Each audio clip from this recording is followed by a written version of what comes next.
donc ça veut dire que ñoom li nga xam ni tey jii nii moom la ñu amagum ñoom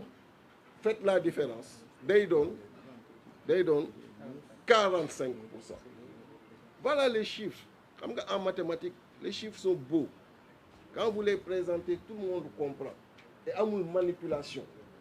moo tax koy gis muy wax te waxul chiffre rek xamal ni mi ngi manipuler. Nombre de départements laa gagné 30 jóge fa dem waaye kii lii ñu def nii defuñu ko parce que mënuñu ko def et jàpp leen bu baax li ma leen di wax nii. Pourquoi? Parce que après les 112 députés yi nga xam ni moo nekk ci département yi dañu dem avec l'intercoalition la formule bi ñu teg en place discuter ak ñoom loolu très sérieusement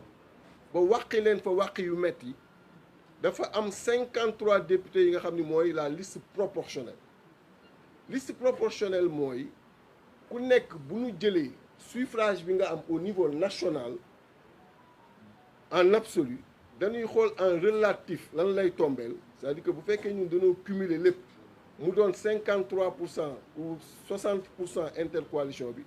loolu la ñuy jël multiplier ko par 53 yi mu jox ñu nombre de députés yi ñuy am ci 53 yi nga xam ni mooy liste proportionnelle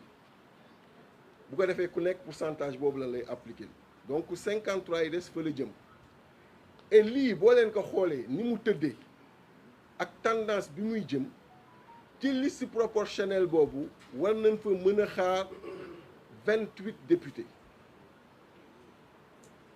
liste proportionnelle boobu moo tax ñu leen di dànkaafu parce que on est en train de suivre on sait que am na ay départements yi nga xam ni présentement ñoo ngi jéem a gonfler pour mën a li ñu leen wàqi ci département yi ñu jéem ko rattraper ci proportionnel yi parce que c'est à ce niveau que ça va se jouer moo tax département périphérique yi nga xam ni neen ñu mooy seen titre foncier ce qui n'est pas vrai parce que gis ngeen ci beaucoup de départements yi nekk tey jii nii au Fouta ñi fa intercoalition bi ñëwee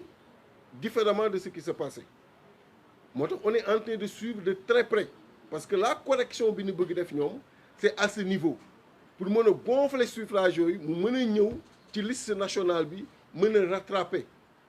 ou permettre leen ñu décaler donc moo tax on est en train de suivre mais aujourd'hui projection yi à ce niveau day doon 28 au minimum faites la somme de 55 plus 28 ça vous donne combien? Ça vous donne un mine de 83. L'Assemblée nationale c'est 165 députés.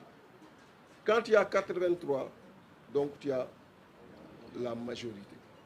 Voilà ce qui se passe. Donc au moment où je vous parle l'intercoalition Yewwi Wallu à la majorité au niveau de l'Assemblée nationale. kon jàpp leen que les Sénégalais grâce ak seen ñambar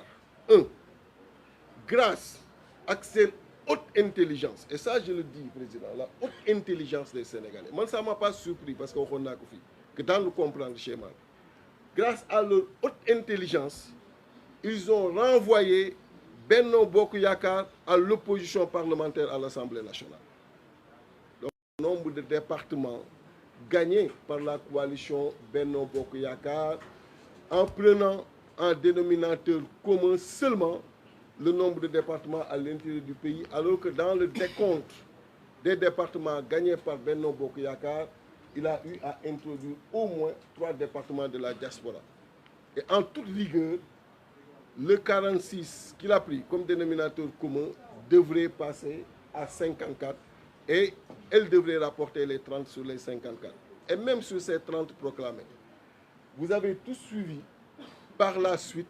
ce qui s'est passé dans certains tribunaux de certains départements, dont Goudomp, Sédhiou, Tivaouane et Afrique du Nord, où les résultats ont été publiés et qui sont largement favorables à l'intercoalition Yewwi Wallu. Pour dire la manipulation. Nous avons beaucoup de respect pour elle, j'insiste sur ça, mais on n'attendait pas